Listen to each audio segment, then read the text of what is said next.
بسم الله الرحمن الرحيم. الحمد لله رب العالمين، والصلاة والسلام على خير خلق الله نبينا محمد وآله وصحبه وسلم أجمعين.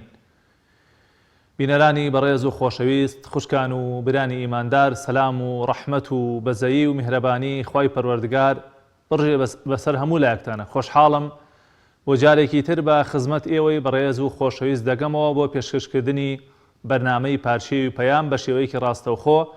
خوازیارم ئەم بەرنامە جێگەی سوود و کەڵک بێت بۆ ئێوەی بەڕێز و خۆشەویست، و داواکارم لە خوای پەروەردگار بیکا بە توێشوو بۆ پاشە ڕۆژ و بۆ قیامەتی هەموو لایەکمان.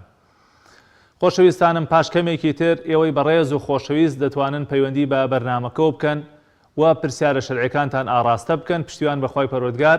ئێمە بۆ خزمەتی ئێوەی بەڕێز و خۆشەویست لەسەر ئەم شاشە دانیشتوین و وەڵامی پرسیارەکانی ئێوەی ئازیز و خۆشەویست دەدەینەوە. بەڕێزان، لە ئەم ئەڵقەیە و چەند ئەڵقەیەکی داهاتوو پشتیوان بەخوای پەروەردگار ئەوەندەی دەرفەت ببێ و ئەوەندەی کات ڕێگەمان بدا، باس لە یاساکانی زەکات دەکەین. بۆ پێی مسلمانان زۆربەی زۆریان لە مانگی پیرۆزی ڕەمەزانە زەکاتی ماڵەکانیان دەرەکەن، بۆیە پێم چاک بوو باس لەو یاسایانە بکەین کە پەیوەندیان بە زەکات و زەکاتدانەوە هەیە. ئێوەی بەڕێز و خۆشەویستیش هەر پرسیارێکتان هەبێت سەبارەت بەو بابەتەیە هەر بابەتێکی تر بە پێی توانە ئێمە لە خزمەت ئێوەی بەڕێز و ئازیز و خۆشەویست ئابین. سەرەتا پێم خۆشە لە پێناسەی زەکاتەوە دەست پێ بکەم بۆ ئەوەی لە هەر شتێک تێبگەی پێویستە پێناسەیەکی بۆ بکرێت. زانایانە فەرموون زەکات چییە؟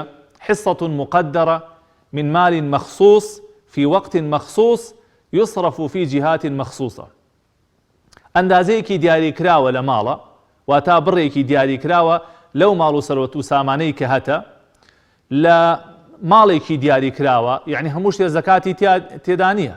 هەندێک شتی تایبەت و دیاریکراو هەیە لە شەرعاکە زەکاتی تێدایە، و لە کاتێکی دیاریکراوی شایدەی، یعنی ساڵی جارێک تۆ زەکاتە دەی، هەموو مانگێک زەکات نادەی، بەڵکو لە کاتی دیاریکراوی خۆیان زەکاتە دەی. هەروەها سەرف ئەکرێ یاخود ئەبەخشرێ بە کۆمەڵێ جیهەتی دیاریکراو کە لە قورئانی پیرۆزە لە سوورەتی ئەتەوبە خوای پەروەردگار ڕوونی کردوونەتەوە کە 8 تاقمن کە زەکاتیان پێشیە. کەواتە ئەمە پێناسەی زەکاتە بەڕێزان. ماڵێکی دیاریکراوە، بەشێکی دیاریکراوە لەو سەرۆت و سامانی کە خوا پێبەخشیوی لە کاتێکی دیاریکراوە لە ماڵێکی دیاریکراوە ئەیدەی بە کۆمەڵی خەڵک لە پێناو خوای پەروەردگار و بۆ پاکردنەوەی دڵ و دەرونی خۆت و هەروەها بۆ پاکردنەوەی ئەو ماڵ و سەرۆت و سامانەی کە خوای پەروەردگار پێی بەخشیوی. خۆشەویستانم، هەر کەسێک مەرجەکانی تێدا بێت، ئەو مەرجانەی کە شەریعەتی پیرۆزی ئیسلام دایناوە، زەکات لەسەری ئەبێ بە فەرزی عین بە پێی ئاەتی قورئان و بە پێی فەرمایشتەکانی پێغەمبەری خوا صلی الله علیه وسلم و بە ئیجماعی هەموو زانایانی ئومەت ئەبێ بە فەرز لەسەری، واجبە لەسەر شانی ئەو واجبە شەرعیە ڕاپەڕێنێ. خوای تەعالا لە 82 شوێنی قورئانە لەگەڵ نوێژە باسی ئەکات. وأقیموا الصلاة وآتوا الزكاة الذين يقيمون الصلاة ويؤتون الزكاة. لە 82 شوێنی قورئانە لەگەڵ نوێژە باسی کردووە. واتە هەر وەکو چۆن باوەڕتان وایە کە نوێژ پایەیەکە لە پایەکانی ئیسلام، ڕوکنێکی ئەساسیە لە ڕوکنەکانی ئیسلام، بەو پێیش زەکاتدانیش پایەیەکی گرنگە لە پایەکانی ئیسلامەتی و دینداری هەر کەسێک. پێغەمبەری خوا صلی الله علیه وسلم فەرمێ: بني الإسلام على 5. ئیسلام بینا کراوە لەسەر 5 پایە و کۆڵەکەی سەرەکی. یەکەمان شەهادەتی ئەن لا إله إلا الله وأن محمد رسول الله، واتا شایەتمان بێنی بۆی کە خوا تاک و تەنهایە و هیچ کەسێک شایانی پەرستن نییە جگە لەو، و محەممەد صلی الله عليه وسلم نێردراوی خوایە، و ئیقامی الصلاة. هەروها دووەم پای ئیسلام بریتێ لە نوێژکردن، و ئیتاء الزەکا سێەم پایە و کۆڵەگەی ئیسلام کە ئێمە شایەتمانە بریتێ لە زەکاتدان، و صومی ڕەمەضان، و هەروها ڕۆژووی مانگی ڕەمەضان، پاشان وحج البيت لمن استطاع إليه سبيلا. هەروها حەجکردنی ماڵی خوا بۆ کەسێک کە توانای هەبێت.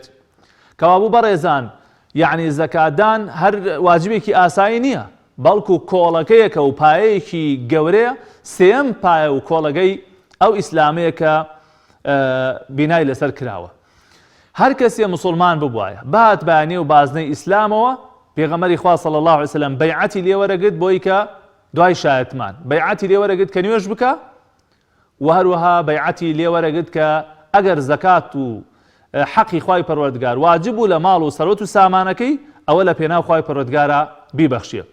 جەریری کوڕی عەبدوڵڵا فەرمێ بەیعەتم دا بە پێغەمبەری خوا صلی الله علیه وسلم لەسەر نوێشکردن، هەروەها لەسەر زەکاتدان، هەروەها لەسەرەوەی کە دڵسۆز بم، ئامۆژگاری کار بم بۆ هەموو مسلمانێک.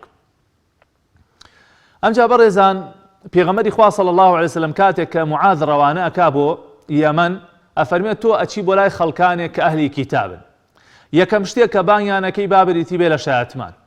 ئەگەر شایەتمانیان هێنا ئەوجا فەرمانیان پێ بکە بە نوێژکردن. ئەگەر نوێژیشان جێبەجێ کرد ئەو کاتە فەرمانیان پێ بکە کە خوای پەروەردگار بڕێک پارەی لەو ماڵ و سەرۆت و سامانەی کە پێی بەخشیون دیاری کردووە کردوێتی بەواجب بیبەخشن لە دەوڵەمەندەکانیان وەرەگیریە و ئەدرێتەوە بە فەقیرەکانیان. ئەگەر کەسێک ئەم واجبە جێبەجێ بکا بەڕێزان ئەوە بەڕاستی صیفەتی چاکەکارانی لە خۆیدا جێبەجێ کردووە. وەکو خوای تەعالا سەبارەت بە متەقین چاکەکاران ئەفەرمێ وەفی ئەموالهم حەق للسائل والمەحروم، لە ماڵ و سەروەت و سامانیانە ئەندازەیەکی دیاریکراو هەیە بۆ وانەی کە داواکەن و بۆ وانەی کە مەحرومیشن. هەروەها لەلایەکی ترەوە صیفەتی ئەو کەسانەیە کە سەرفراز و ئاسوودە و بەختەوەرە بن لە پاشە ڕۆژە. خوای تەعالا فەرمێ قەد ئەفلح المؤمنون تا ئەفەرمێ تا ئاگاتەوە تێ فەرمێ والذین هم للزەکاتی فاعلون، ئەوانەی زەکاتی ماڵەکانیان دەرەکەن و دەیان سوود و کەڵکی تری هەیە، دەیان خێر و بەرەکەتی تری هەیە کە ئەو ماڵە بۆت گەشە ئەکە، ئەو ماڵە زیادەکە، بەرەکەت ئەکەوێتە ئەو ماڵەوە. لەلایەکی تریشەوە پەنا بە خوای پەروەردگار ئەگەر کەسێک ئەو حەقی خوای پەروەردگارە نەدا، یا ئەوە تا باوەڕی پێ نییە، یا ئەوە تا باوەڕی پێێتی و لەبەر ڕەزیلی نایدا. ئەگەر باوەڕی پێ نەبێ و ئینکاری واجببوونی زەکات بکە، بڵێ ئەسڵ و ئەساسی نییە زەکات واجب نییە، ئەم ماڵەی خۆم نادەم بە فەقیر و هەژار، باوەڕم پێ نییە، ئەوە بە ئیجماعی زانایان ئەو کەسە لە دین ئەچێتە دەرەوە، لە بازنەی ئیسلام ئەچێتە دەرەوە، چونکە قورئانی بە درۆ خستووەتەوە. چونکە ئینکاری شتێکەکە کە قورئان واجبی کردووە و ئینکاری سنەتی پێغەمبەری خواکە صلی الله علیه وسلم و ئینکاری شتێکەکە لە دینە کە ضرورە هەموو کەسێ بیزانێ. پایەیەکی ئیسلامەتیەکەی تۆیە. لەبەرەوە کاتێک کە تۆ ئینکاری لێەکەیت و باوەڕت پێ نییە، پەنا بە خوای پەروەردگار ئەوە لە بازنەی ئیسلامەتی ئەو کەسە ئەچێتە دەرەوە. خۆ ئەگەر دان بە واجببوونیا بنێ، پێی وابێ کە فەرزە، بەڵام لەبەر ڕەزیلی نەیدا، لەبەر چروکی نەیدا، ئەوە تاوانێکی یەکجار گەورەی کردووە و پێویستە دەسەڵاتدارانی مسلمانان بە زۆر ئەو پاری لێ بسەنن، چونکە ئەوە حەقی فەقیر و هەژارە، ئەوە مڵکی فەقیر و هەژارە کەوتۆتە لای ئەو کەسەوە نەیداوە، جگەل ئەوەی کە ئەمە گوناهێکی کەبیرەی کردووە و هەروەها دەیان عقوبە و سزای لەسەر دیاری کراوە. خوای پەروەردگار لە قورئانی پیرۆزە ئەفەرمێ ئەوانەی کە والذين يكنزون الذهب والفضة ولا ينفقونها في سبيل الله، ئەوانەی کە ئاڵتون کۆ ئەکەنەوە، زیو کۆ ئەکەنەوە، پارە کۆ ئەکەنەوە، نایبەخشن لە پێناو خوای پەروەردگارە، حەقی خوای لێ نادەن، فبەشرهم بعذاب ئەلیم، مژدەیان بەرێ بە سزایەکی زۆر زۆر بە ئێش، زۆر بە ئازار. يوم يحمى عليها في نار جهنم، لروجي قيامتها او مالو سروت ساماني كهيان بوا كأكرا لدنيا بهشت رزامني خواب بدز بينن بوي او مالوا بلام اوان وان نكرد هر باريان كو كردوا جوانا ادا حلال وحرام حقي خوان لينا ادا او ماليان بو كريبا بارتش لوحي اغرين سورة كريتو لناو اغري جهنم داغ كري لناو اغري جهنم او كسي بيداغ كريه فتكوى بها جباههم وجنوبهم وظهورهم خوا فرمي سيشوني او كسي بيداغ كريه ناوچوانيان لا تنشتكانيان هروها پشتيان زانان افرمون بوي او سيشوني داغ كريه يكم ناوچواني بوي ناوچواني بيداغ كن چونك فقير يك داماويك هاتو برو روي ام دموچاوي گرش کردووە دموچاوي داوا بيكا خوا او پارەی داوا پێت خوا فەزلی لەگەڵا کردووی حەقێکی کەمی داناوە لەناو ئەو پارەیە فەقیرێک هەژارێک ڕووتی ئەکا تۆ دەمچاوە دەی بە یەکا بۆیە بەو پارێ ناوچەوانی پێداغا کرێ لا تەنیشتەکانی پێداغا کرێ چونکە فەقیرێک هاتووە بەری کردووە بەو لایە پشتی پێداغا کرێ لەبەرەوەی فەقیرێک هاتووە پشتی لێ کردووە. بۆیە بەڕێزان ئەبێ ئینسان وریابێ وەڵڵاهی بەو پارە ئەتوانی بەهەشتی خوا بەدەست بێنی، هەروەکو ئەو پارە ئەگەر حەقی خوای پەروەردگاری لێ نەدرێ ئەبێ بە بەڵاو موسیبەت و نەهامەتی بۆ خاوەنەکەی. پاشان ئەوەی کە خوای پەروەردگار داوایەکە لە ئێمە وەکو سەدەقە و زەکات، خوا بە قەرز ناوی بردووە. جوزئێکی کەم خوای تەعالا دایناوە ئێمە بیدەین بە فەقیر و هەژار، لە مقابلە خوای تەعالا دایناوە بە قەرزە سەر خۆی. من ذا الذي يقرض الله قرضا حسنا فيضاعفه له أضعافا كثيرة. کێ لە ئێوە قەرزە دا بە خوای پەروەردگار قەرزێکی جوان، خوای تەعالا بە چەند قات و چەند قات ئەجر و پاداشتی لەسەر بداتەوە. کە دڵنیابن بەڕێزان وەڵڵاهی ئەو کەسەی کە زەکاتەدا نە لەم دنیا پارەی کەمەکە نە لە قیامەتیش پاداشتی کەمەکە، بگرە خوای پەروەردگار خێر و بەرەکەتە ڕژێ بەسەریا لە دنیا و لە قیامەتیشا باشترین پاداشتی ئەداتەوە.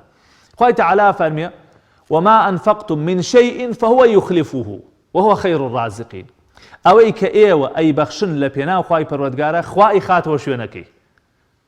خوای پەروەردگار شوێنەکەی پڕەکاتەوە و خوای پەروەردگار زۆر رازقە و باشترین ڕۆزی دەرە. وازام پەیوەندیمان لەگەڵایە. گوێم لە دەنگتان نییە برانی بەڕێزم.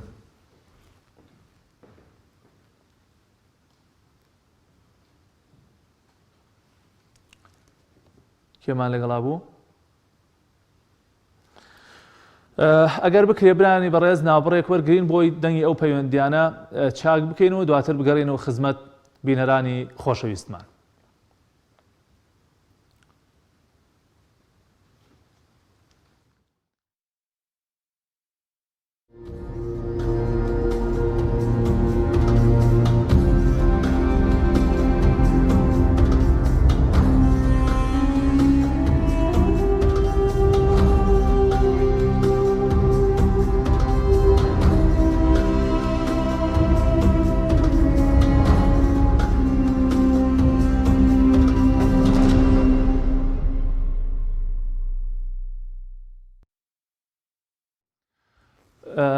فەرموو باوکی مرادمان لەگەڵای. باوکی مراد فەرموو. باش مامۆستاجان خوای گەورە لێت ڕازی بێ باوکی مراد. باستەکەم بەڕێزی مامۆستاجان خوای گەورە جەزای خێرت بداتەوە. یاخوا خوا لێت ڕازی بێ براکەم.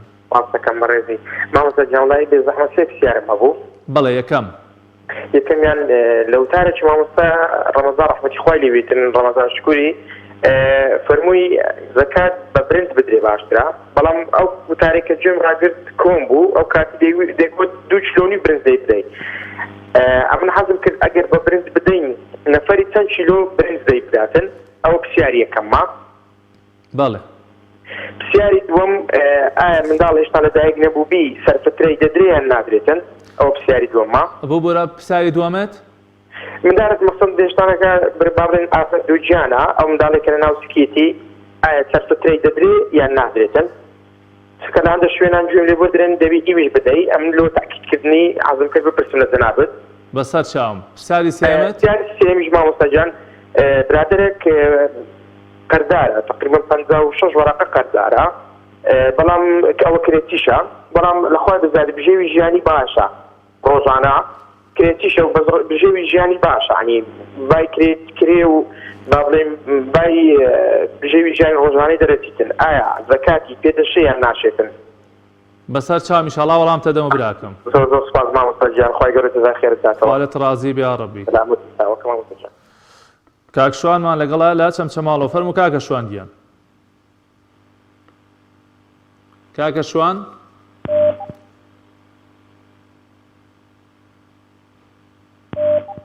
کاکە شوان فەرموو. دیارە کاک شوان گوێبیستمان نابێت. کاک شەوقیمان لەگەڵا لە هەولێرەوە. کاک شەوقی فەرموو براکەم. السلام عليكم. عليكم السلام ورحمة الله وبركاته. والله ما مستاش إنسان شوري دكا أو حولاتي مسلمانان أو بسيارة دكان أمتي إسلام أمتي خويتنا أو بسيارة سادة خواي دورسين بكات خوا يعني شيء كده دي يا زمان ده. چی کردو بەرپرسی هەموو سەربازی ڕۆژهەڵاتی ناوەڕاست بەنی قوڕیزەیە بەنی قوڕیزە لەژێر دەریا و موشەکی دروست دەکات مامۆستا بە بەڵگەم ڕۆژی دەچێ مردار ناوتی دای وەڵا سوورەیە مسلمان ئەو هاشکۆش کاوە ئەو حالەمە داهێشان جینۆسای دەکرێت لە چین لە بۆرما زیندانی ناسریەی هەوشێت کاو ئەوی مرد و شێری مستەفرجی هەموو لە زیندانە کە سوکارەکەی بینات کردووە مامۆستا و پرسیارە سادانە کاک شەوقی فێر لە خۆمان بکەین بە تەحدید پرسیارەکە چییە جەنابەت؟ بۆ ڕەخنەمەیرە مسلمان وات مسلمان دەخاتیشی بەدەستفەریە ئومەتی ئیقراء خوێندنە یا زەمانگەکەی کەس دەستی کردووە بخوێنتەوە ئەو شتەکان تەفسیر و فەرموودەکان مامۆستا دوعا بکات کە زمان و دەری کردێ مامۆستا دوعای گەوری بکات وخوای رب العالمینە دەست و چاوت خۆش بێ کاک شەوقی خوا پاداشت باتەوە کێمان لەگەڵا بوو؟ کاک ئارام فەرموو برا عەزیزەکەم مامۆستا گیان سەلام عەلەیکوم عەلەیکوم سەلام وەڕەحمەتوڵڵی وبەڕەکاتوهو مامۆستا گیان زەحمەت نەبێت پرسیارێکمە بوو بە کورتی بۆی کاتی برادرانی دوێ خۆشم نەکەم لە خزمەتم کاک ئارامگیان خزمەت لە منەوە زەحمەت نەبێت لە ماڵەوە حاڵەتێکمانەیە پێویستە فیدیە بۆ بێت تێگەی ئافرەتێکی حامیلەمان هەیە چەند جارێ هەوڵمان ناوە ڕۆژوو بکرێت نەیتوانیەوە ڕۆژوو بێ بۆیە پێویستەکە فیدیە بۆ بین بە پێی ڕوونکردنەوەی بەڕێستان و مامۆستایانی ئاین بەڵێ و پاشانش ئەگەر توانی بگرێتەوە بەڵام لێستا حاڵەتەکەمان سەمان لەسەر فیدیەکەیە بدرێ بەکێ من خۆم الحەمدولله وەسم وەزعیشی مستەقر و باشە بەڵام ماڵێکم هەیە ماڵی مامم کڕوڵاڵن خێزانی کڕوڵاڵن مناڵەکانی کڕوڵاڵە بەڵام لە ماڵی خۆیەتی و قەرزاریشە لەسەر ماڵەکەی ئەنا دروستە فیدیەکەم یاخود زەکات و سەرفتەی پێ بدەین یاخود نا و هەروەها ئەو مناڵەشی لە سکی دایکیایەتی کە ئێستا کە خێزان مەکە ئایا هینیەوێت سەرفتەیەکەوێت زەحمە نەبێت بەسەر چاوم لە خزمەت ئابم برا گەورەکەم زۆر زۆر سپاس مامۆستا گیان خوا لێت ڕازی بێ یا ڕەبی کاک حەمزەمان لەگەڵا لە سەی سادق فەرموو کاک حەمزە گیان مامۆستا گیان سلام عەلەیکوم عەلەیکوم سەلام وەڕەحمەتوڵڵی وبەڕەکاتوهو باشە مامۆستا گیان یاخوا سەربەرزی براکەم دو حەفتەیەکە دیار بی گیان ئەڵەم دو حەفتەیەکە دیارنی مامۆستا خوا گەورە پایدارت کە لەگەڵ مامۆستا شاخەوانە هەفتەیە من بەرنامەکە پێشکەشەکەم هەفتەیەک مامۆستا شاخەوان پێشکەشێکە خوا سەرکەوتووە مامۆستا گیان خوا گەورە پایدارت کە برا گەورەکەم ڕای پرسیارێکمان هەیە مامۆستا گیان گیان بڵێن سیواک بەکاربێنی ڕۆژی بەتەواو ناگاتێ مامۆستا سیواک بەڵێ بەڵێ بەسەر چاوی شەڵا لە خزمەتام کاک حەمزە گیان دوعای خێرشان بۆ بکە مامۆستا گیان یا ڕەبی خوای پەروەردگار تووشی خێر و بەرەکەتی خۆی تام بکات یا خۆ بێ مامۆستا گیان خوای گەورە ئاگای لێت بێ چاوەکەم خوشکە بەدریە لە سلێمانی فەرموو خوشکی بەڕێز السلام عليكم مامۆستا باش عەلەیک سەلام وەڕەحمەتوڵڵی وبەڕەکاتوهو وڵام مامۆستا دوو پرسیارم هەیە فەرموو خوشکی من پرسیارەکەمیان ئەگەر زەکاتم هەبێ ئەتوانی بدەیت بە برایەکەت کە بێ ئیش و کار و بێ ماڵ و حاڵ بێت لەگەڵ خۆتانە یا ژنی هەیە و جیایە وەڵای ژنی هەیە لەگەڵ ماڵەکەتان نازی بێ حاڵ و بێ ئیش و بێکارە ئەخر لەگەڵ خۆتانە یا ماڵی جیایە نا لەگەڵ شتێکی ترما ئەزی بەسیانی زۆر بێگوزەران و بێ ئیش و حاڵە بەسەر چاوی شەڵا وەڵامتە دەموو ئەی مامۆستا پرسیاری دونیشن یەکێک مەسەن بێوە ژن بێ هەنێ پارەی هەبێ لە حەج زەکاتا بێ مناڵ هەستی هەبێ بێ زەکات بدا بەسەر چاوی شەڵا وەڵامتە دەموو باشە مامۆستا گیان زۆر سپاس یا ڕەبی خوا لێت ڕازی بە خوشکی من خوشکە شلێر لە چوارخۆرنەوە فەرموو خوشکی بەڕێزم السلام عليكم مامۆستا عەلەیک سەلام وەڕەحمەتوڵڵی وبەڕەکاتوهو باش مامۆستا مامۆستا هەندێک پرسیارم هەبوو یەکەم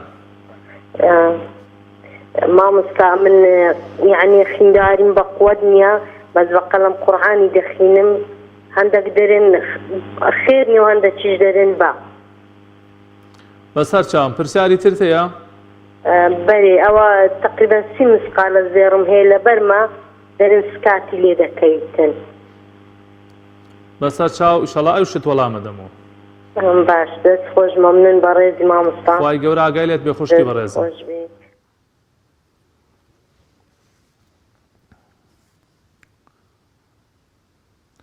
پەیوەندی دوایە و شێمان لەگەڵایە.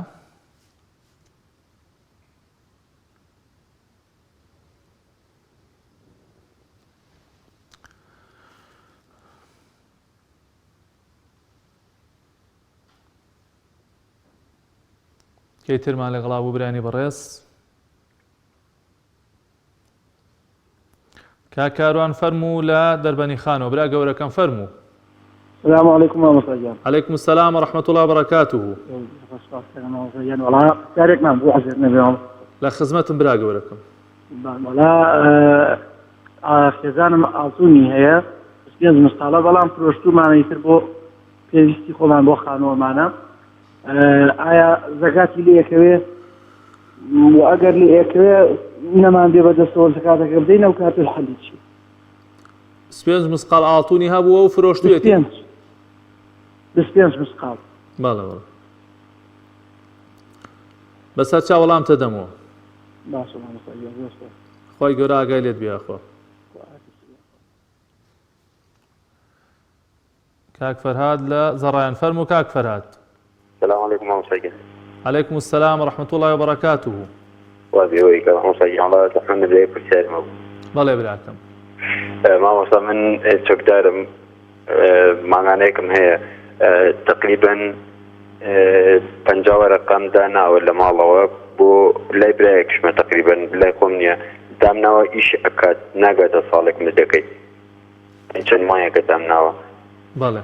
وتمزان زكاتي كبيرة كبيرة يعني أو بربارة است لوج احتياج ببي وكون يبلي كلام زياد بدمنا وباري سعره كبرشتو مو أمير سعره كتير بكرة.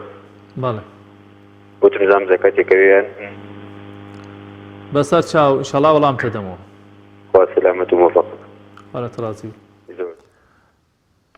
كوتا بيونديمان كاك عبد الكريم لا سليمان فرمو كاك عبد الكريم. عليكم السلام ورحمة الله وبركاته. يا أخوة سلامة براك. بس خوشی برنامه خیلی کم آسای جان. وای گوره راضی يا ربي. آسای جان سوالت لزکات بونمونه من هینه يعني شلون الله برپرسم لحن تاريخ خلق كبيدم بالزكاة ومالي فقير. وكيلي. بونمونه كسك دورة قيابة من الله بيو مالي فقير. أي وكيلي بيلن. وكيلي او پاره اتوانی بی که بخواردن به مالی فقیریان ابي بس پاره کن بی بیده بخواردن بله بس هرچا ولامت دمو دست کان فرناس بجن وای گوره ترازی بیا ربی واقعی لی بدست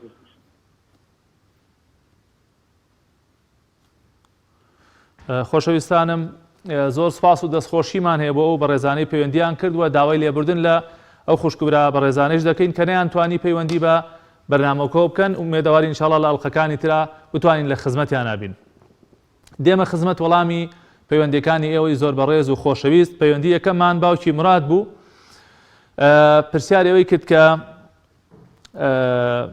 گوێی لە وتارێک بووە کە وتوێتی سەرفترا باش وایە بە برنج بدرێ. طبعاً برا بەڕێزەکەم گومانی تێدا نییە سەرفترە باشتر وایە بە برنج بدرێ و پارەیش دروستە. بەڕاستی لێرە و لەوێ کێشەیە دروستە کرێ هەندێک کەس فتوادەن بۆی کە دروست نییە تۆ پارە بدەی بەڕاستیەوە باش نییە و حساب نەکردنە بۆ ڕێی کۆمەڵێک زانایانی ئیسلام کە پێیان وایە بە پارەیش دروستە سەرفترە بدرێت. ئەگەر بە کورتی لە خزمەت تا وەڵامی بدەمەوە ئەڵێم بە خواردن باشترە بە برنج باشترە بە پارەیش ئەرشیە بە پارەیش دروستە ئەو کاتە تۆ کامیان مەسلحەت لە کامیانە بوو ئەتوانی ئەوەیان جێبەجێ بکەی. سەبارەت بە مناڵێک کە لەسکی دایکیا بێ ئایا سەرفترەی بۆ درێ واجب نییە سەرفترەی بۆ بدرێ بەڵکو سونەتە و ئەتوانی بۆی بدەیت و ئەشتوانی بۆی نەدەی واجب نییە ئەو مناڵێک کە لەسکی دایکایە سەرفترەی بۆ بدرێت. و پرسیاری ئەوەیشی کرد برادەرێکی قەرزارە و کرێچیە و بەڵام داهاتی ڕۆژانەی باشە ژیانی ئەگوزەری ئایا زەکاتی پێ ئەشەیانە. برا عزیزەکەم ئەگەر ئەو برادەرت کە قەرزارە و کرێچیە ئەتوانێ قەرزەکانی باتەوە و بەرەبەر قەرزەکانی باتەوە و قەرزار زۆری بۆ نەهێناوە و ژیانی ئەگوزەرێ و بژێوی دابی نەبێ و ئەو کاتە نابێت زەکات وەربگرێ. یعنی مەرج نییە حەزەکەم ئەم قسە وازح بێ لای هەموو کەسێک مەرج نییە هەر کەسێک قەرزار بێ زەکات دروست بێ زەکات وەربگرێ. هەندێک کەس قەرزارە بەڵام ئەتوانێت قەرزەکەی باتەوە معاشێکی باشی هەیە و قەرزەکە زۆر نییە یان زۆری لێ ناکەن بەر لەبەر ئەتوانێت قەرزەکەی خۆی باتەوە ئەو کاتە نابێت زەکات وەربگرێ. بۆیە ئەگەر ئەم بەڕێزە ئەتوانێت بەر لەبەر قەرزەکانی باتەوە و بژێوی ژیانی وەکۆڵی باشە و احتیادی بژێوی ژیانی دەرەکات ئەو کاتە با خۆی احتیاجی زەکات نەکا و زەکات وەرنەگرێ. بەڵام ئەگەر قەرزارەکەی زۆرە و ناتوانێت قەرزارەکەی بداتەوە و بژێوی ژیانی ناڕوا بەڕێوە یا زۆر بە زەحمەت ئەڕوا بەڕێوە ئەو کاتە بای ئەوەنە زەکات وەرگرێت کە قەرزارەکانی پێ جێبەجێەکە. کاک شەوقی لە هەولێرە پرسیاری ئەوەی کە دوالی حاڵی بووم کە خەڵک پرسیاری زۆر سادەکە و حاڵی ئومەت بە جۆرێکی ترە. برا عزیز دەکەم ئەمەش ضرورە خەڵک نازانێ و ئەمە بەشێکە لە دیندارێتی خەڵک کە پرسیار بکە بۆ ئەوەی ئاشنای عیبادەتەکانی بێ بۆی ئاشنای ئەوە بێ چۆن بەندایەتی بکە چۆن واجباتەکان ڕاپەڕێنێ و ئەمە جێبەجێکردنی فەرمانی خوایشە کە خوای تەعالا فەرمیێ فەسئەلوا ئەهلە الذیکری ئین کنتم لا تعلمون ئەگەر نازانن پرسیار بکەن هیچ عیبەیەکی تیا نییە و ئەویش لە شوێن خۆی کە ئینسان گرنگی بدا بە حاڵ و باڵی مسلمانان و دوعا بۆ مسلمانان بکە و لە لایەکی تریشەوە ضرورە خۆمان لە دینەکەی خوای پەروەردگار و لە واجبە شەرعیەکان تێبگەین و ئاشنا بکەین و زانیاری خۆمان زیاد بکەین. کاک ئارام لە سلێمانیەوە باسی فیدیەی کرد ئایا فیدیە بدرێ بە چێوە باسی ماڵێکی کرد من بە شێوەیەکی گشتی ئەڵێم برا عزیزەکەم فیدیە بۆ فەقیر و هەژارە حتا عولەما فەرمون فیدیە لەگەڵ زەکاتە هەندێک فەرقیشی هەیە. فیدیە هەوڵ بدرێ بە خەڵکی فەقیرتر بۆ نمونە کەسێک بژێوی ژیانی هەڵناگوزەرێ یان کەسێک کە قەرزارە نەبوونە ژیانی ناڕەحەتە پێداویستی ژیانی جێبەجێ نابێ خلاصە ئینسان هەوڵ بدا بە دوای خەڵکانی فەقیر و هەژارە بگەڕێ باشترە و باشتر وایە خواردنیش بدرێ چونکە خوای تەعالا ئەفەرمێ فەفیدیەة طعام مسکین یعنی خوای تەعالا باسی خواردنەکە خواردن باشترە ئەگەر بدرێ بە برنج و بەعزێ ڕۆن و پێخۆریشی لەگەڵا دابەش بکرێ باشترە خۆ ئەگەر نا هەندێک لە زانایانە فەرمون پارێش دروستە بدرێت بەڵام ئەبێ ڕەچایەوە بکەی بیدەی بە خەڵکی فەقیر و هەژار و مستحق و سەبارەت بە سەرفترەی مناڵیش لەسکی دایکە باسمان کرد کە واجب نییە سەرفترەی بۆ بدرێت. کاک حەمزە پرسیاری سیواکی کرد لە کاتی بە ڕۆژووبوونە برا عزیزەکەم ئاساییە ڕێگەی پێدراوە هیچ ئیشکالێکی شەرعی نییە و چەندین بەڵگە لەسەرەوە هاتووە کە لە کاتی سیواکە پێغەمبەری خوا صلی الله علیه وسلم و سەحابەکان زۆر سیواکیان کردووە ما لا يعد ولا يحصى لە ژماردن نەهاتووە. خوشکە بەدریە لە سلێمانی پرسیاری کرد زەکات بدا بە برایەکی کە ماڵی جیایە و دەستیان کورتە ئەگەر ئەو برایەت دەستیان کورتە یا قەرزارن یا ژیانن هەڵ ناگوزەرێ ئەو کاتە تۆ ئەتوانی زەکاتەکەی خۆتیان بیتیە ئینشاءالله خوای تەعالا دوو جا پاداش دەداتەوە جارێکیان لەسەرەوەی کە زەکاتەکە جێبەجێ کردووە جارێکیان لەسەرەوەی کە داوتە بە سیلەی ڕەحمت جێبەجێ کردووە کە برایەکی خۆتت بەسەر کردووەتەوە. هەروەها پرسیاری ئەوەی کرد ئەگەر بێوەژن هەتیوی هەبێ و ئەم بێوەژنە پارەی هەبێ ئایا توانێت زەکات بدا بەڵێ برا عزیزەکەم بەڵێ خوشکە بەڕێزەکەم هەر کەسێک پارەی هەبوو شێت بوو هەتیو بوو بێوەژن بوو پیا بوو ئافرەت بوو پارەکەی گەیشت بوو حەدی نیساب ئەبێ زەکات بدا حتا ئەگەر کەسێک ئەوەی کە پێڵێن شێت یا حاڵەت و دەرونی تەواو نییە حتا مناڵێکیش ئەگەر ماڵی میراتی بۆ بمێنێتەوە پارەیەکی هەبێ گەشت بێتە حەدی نیساب ئەبێ زەکاتی بۆ بدرێ لەبەرەوە مەرج نییە ئەمە لەبەرەوەی بێوەژنەی تر زەکات نەدا یا لەبەرەوەی مناڵی هەتیوی هەیە زەکات نەدا مادام پارەکەی گەیشتوتە حەدی زەکات واجبە لەسەر شانی ئەو ئافرەتەیش زەکات دەربکا لە ماڵەکەی. خوشکە شلێر لە چوارقونە پرسیاری قەڵەم قورئانی کرد ئایا ئینسان بە قەڵەم قورئان بخوێنێ لە کاتێکە ئەم خوێنەواری نییە خێری دەستەکەوێ بەڵێ خوشکە بەڕێزەکەم خێرت دەستەکەوێ قورئان گوێ لێ بگری هەر خێرە بیخوێنیتەوە هەر خێرە تەفسیرەکەی بخوێنیتەوە هەر خێرە ئەو قەڵەم قورئانە یارمەتی دەریشە بۆی کە فێری قورئان بیخوێنیتەوە و هەروە ئەتوانی لە هەمان کاتە گوێت لە ئاەتەکانی قورئان بێ ئەتوانی ئاەتەکان دووبارە بکەیتەوە لەبەرەوە زۆر ئینشاءالله خێرت دەستەکەوێ و بەردەوام بە لەسەری. پرسیاری ئەوەشی کرد کە 30 مسقال ئاڵتونی هەیە زەکاتی لێکوێ بەڵێ خوشکە بەڕێزەکەم ئافرەتی موسڵمان ئەبێ ئەگەر لە سەروی 20 مسقال ئاڵتونی هەبوو ڕای ڕاجح وایە هەرچەندە زۆرێک لە زانایانە فەرمون زەکاتی تیا نییە جمهوری علەما فەرمون ئەو ئافرەتەی ئاڵتونەکەی بۆ خۆی بەکاربێنە زەکاتی تیا نییە بەڵام والله ئەعلەم ئەوەندەی من دیراسەم کردو و شارەزاییم هەیە ڕای ئەو زانایانە بەهێزتر و بە قووەترە کە ئەفەرمونون ئەو ئافرەتە بۆ خۆی بەکاری بێنێیان بەکاری نێنێ هەرە بێ زەکاتی لێ دەربکات. بەڵگەی ئەم بۆچوونیان بە قووەتر و بەهێزترە. کاکاروان لە دەربەنی خان پرسیارەوەی کرد کە 25 مسقال ئاڵتونی هەیە فرۆشتویان ئایا زەکاتی تایانە؟ ئەگەر گەیشتی بێتەوە یعنی ساڵی بەسەراتیە پەڕی بێ برا عەزیزەکەم ئەوە پێویستە زەکاتی لێ دەربکرێ. کاک فەرهاد لە زەڕەیان فەرمووی 50 وەرەقەم هەیە بەڵام ناگاتە ساڵێک برا عەزیزەکەم ئەبێ ئەو پارەی تۆ ساڵێکی بەسەرا تێ بپەڕێ ئەمجا زەکاتی تێدا واجبە بێ. یعنی زەکات دوو مەرجی سەرەکی هەیە. یەکەم گەیشتی بێتە حەدی نیساب کە ئەم ساڵ دیاری کراوە بە 7 ملیۆن دینار، دووهەمە بێ ساڵێکیشی بەسەرا تێپەڕێ ئەمجا زەکاتی تێدا واجبە بێ. ئەم پارەی تۆ هی سیارێکی ژێر خۆت بووە کەوە زەکاتی تیانە. ئێستا کە کردوتە بە پارە با ساڵێکیشی بەسەرا تێپەڕێ ئەمجا زەکاتی تایە. و کۆتا پەیوەندیمان کاک عەبدولکەریم بوو لە سلێمانی فەرمووی من وەکیلم خەڵکێک پارە ئەداتە دەستم بۆی بیگەێنم بە فەقیر و هەژار، ئایا من ئەتوانم بیدەم بە خواردن؟ برا بەڕێزەکەم طبعا دروستە لە شەرعا کەسێک بکرێ بە وەکیل. ئەگەر کەسێک خۆی فەقیر و هەژاری پێشک نەهات ئەتوانێت کەسێک بکا بە وەکیل کە فەقیر و هەژاری پێشک دێ بڵێ فڵان کەس تۆ لە وەکالەتی منەوە ئەم پارە بگەێنە بە فەقیر و هەژار. ئەمە مەبدەئیەن کارێکی ئاساییە و شەریعەتی پیرۆزی ئیسلام ڕێگەی پێداوە. بەڵام برا عەزیزەکەم ناکرێت تۆ تەسەڕوف بە ماڵی زەکاتەوە بکەی، ناکرێت تۆ بڕۆی لە خۆتەوە بیدەی بە شتومەکی ماڵ یا لە خۆتەوە بیدەی بە خواردن و پێداویستی ماڵ و بیدەی بە فەقیر و هەژار، بەڵکو تۆ کرای بە وەکیل ئەو پارە بگەێنی بە دەست فەقیر وەکو خۆی ئەو پارە چۆن وتوانە بیگەێنە ماڵی چەندێکیان بەرێت و ئاوا بڕۆ ئەو کابرا خۆی باشترە زانێت چی پێویستە بۆ ماڵەکەی. تۆ ئەڕۆی خواردنی بۆ ئەکڕی لەوانەیە ئەو نەخۆشیێکی هەبێ پێویستکە نەخۆشەکەی عیلاج بکە، لەوانەیە قەرزێکی ضروری هەبێ پێویستکە قەرزەکەی بداتەوە لەبەرەوە نابێت تەسەڕوف بکەی ئیلا ئەڵڵاهومە لە حاڵەتێکە ماڵەکە خۆیان بڵێن بۆمان بدە بە خۆراک یان ماڵەکە خۆیان بڵێن بۆمان بدە بە سەراجیەک بۆمان بدە بە موبەریدەیەک، ئەگینا تۆ ناتوانانی تەسەڕوف بکەی بەو ماڵەوە کە زەکاتە، ئەوە مجرد تۆ وەسیلەیەکی ئەیگەێنی بەدەست ئەو فەقیر و هەژارە. یا بۆ نمونە لە حاڵەتێکی ترە ئەتوانی تەسەڕوفی پێ بکەی، ئەویش ئەوەیە کە ماڵێک پیاوەکە کەسێکی نوێژنەکەرە و ئەو پارەیە بە هەدەرەدا بەڵام ماڵ و مناڵەکەی احتیاجن.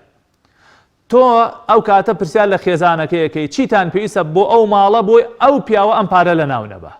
ئەلەو حاڵەتەش تاقەی ناکە بڕۆی شتێکیان بۆ بکڕی بۆ ئەوەی ئەو پیاوە پارەکە لە ناو نەبا و بەلاڕێدا نەبا و لە شتی ترا سەرفی نەکا. ئەگینا ئەسڵ وایە تۆ حەقی تەسەڕوفت نییە، نابێ ئەو پارە تەخشان و پەخشان بکەی، نابێ بیدەی بە خواردن و بیدەی بە فەقیر چونکە ئەو فەقیرە خۆی ئەزانێت چی باشترە بۆی. ئەمە بە کورتی بەڕێزان وەڵامی پەیوەندیەکانی ئەو خوشک و برا ئازیزانە بوو کە پەیوەندیان بە بەرنامەکەەوە کرد. ئومێدەوارین سوودێکمان پیان گەیاندبێ و سوودێکمان بە ئێوەی بەڕێز و خۆشەویست گەیاندبێ. لە کۆتاییە داواکارم لە خوای پەروەردگار و لێ پاڕێمەوە بەناوە جوانەکانی خۆی بە ئیسمی عەظەمی خۆی باشتر و چاکتر شارەزامان بکای لە ئاینە پیرۆزەکەی خۆی. خوای پەروەردگار بۆ خاتر گەورەی و ناوە جوانەکانی خۆی تاعەت و عیبادەت و ڕۆژوو بەندەتی هەموو لایەکمان قبوڵ بکات، مرازی باشی هەموو خوشک و برایەکی مسلمان حاصل بکات، خێر و خۆشی و ڕەحمەت و بەزەی خۆی بۆ سەر هەموو لایەکمان دابارێنێ. لە خوای گەورە و مێرەبانە پاڕێمەوە ئەو ڕۆژوو ئەو تونێتی و ئەو برسێتی کە ئەبینین بیکا بە کەفارەتی گوناهەکانمان، بیکا بەمایی بەرزبوونەوەی پلەپایەمان لە بەهەشتەکانە. یا رب العالمین شیفای نەخۆشەکانمان بنێری، شیفای نەخۆشی مسلمانان بنێری، هەر کەسێ لە ناڕەحەتی و ناخۆشییا دەروی خێری لێ بکەیتەوە. هەر خوشک و برایەکی مسلمان پێویستیان بە دوعای خێری ئێمە هەیە و داوای دوعای خێریان لێ کردوین، یا ربی خوای دەروی خێران لێ بکەیتەوە، کاریان بۆ ئاسانکەی، منداڵی ساڵحیان پێ ببەخشی، ئەم وڵاتی ئێمە وڵاتی مسلمانان پڕکەی لە خێر و خۆشی لە ئەمن و ئاسایش. آمين آمين وصلى الله وسلم على نبينا محمد وآله وصحبه وسلم أجمعين. تا ألقيكي ترو پاشێوێکی تر بە خزمەت ئێوەی بەڕێز و خۆشەویست دەگەمەوە. والسلام عليكم ورحمة الله وبركاته.